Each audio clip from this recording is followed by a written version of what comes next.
Slovenčina, reč to slávna. Srdcová si, no tiež si hlavná. Slovenčina, reč ohromná. Žiaľ, nie mnohý vie, čoho zhodná. Reč rodová, nám bleskom daná, stará jest sťa mať poľana. Pramatkou je mnohým iným, mnohá reč z nej pochodí. Keď povedať máš slovom živým, to samé ťa k nej privodí. Tak i prorok pravdu povedá, reč ducha je to, reč zvučných hlasov, ňou s pomocou kmitu jasov, starý svet o novom sa dozvedá. Číra reč to slovenská vie maľovať obrazy. Nuž a prázdny, cudzí výraz ten obraz ti pokazí. Pozornosťou, prítomnosťou vnímaj verše ďalšie. Čírim načúvaním sama ti dá dôkazy, srdce nimi napovie ti, čo preň znieje krajšie. Etnicky a konštruktívne, via psyche kreatívne, v komunitnej geozóne vybračne, fakt negatívne. Takto chutí chlieb bez vône, takto tupu bez nôh kone.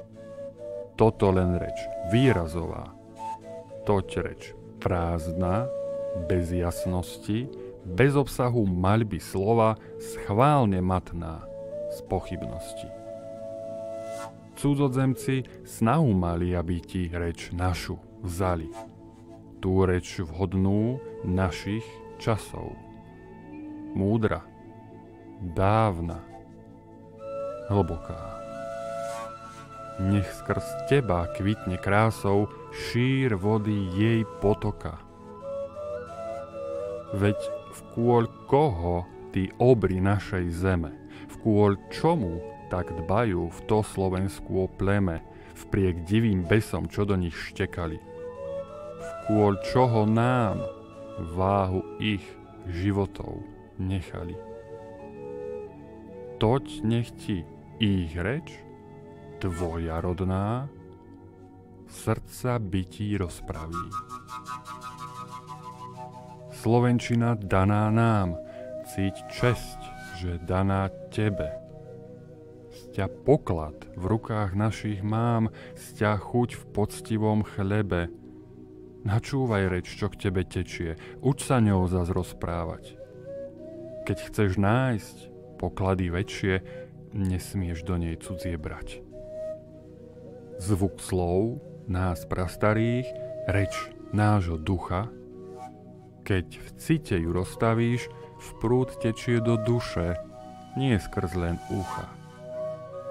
Jak bájny vták, čo ohňom horí, čo narodenie a potom hynie, roveň tak však život tvorí, tak i múdrosť v slovenčine, čo prvo možno zvláštna zdá sa, v tej starosvedskej, čo znie ti divne, však i tam skrytá jej čarokrása. Kto do javu všiel vdookol časov i nesprostel sa rodaklasov, tak vpriek vchodu cez dva strážce, tá v ten kraj, kde je slavná brána, za priechod skrz dušemašce.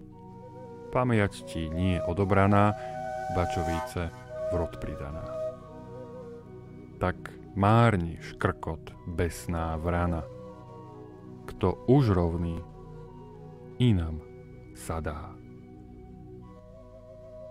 Nuž takto možno verše tvoriť. Však čo viac je dôležité, reč prázdnu za chrbát hodiť, čistou, našou vždy hovoriť. Toť tajno v hĺbke skaly rité, sily predkov v slove skryté.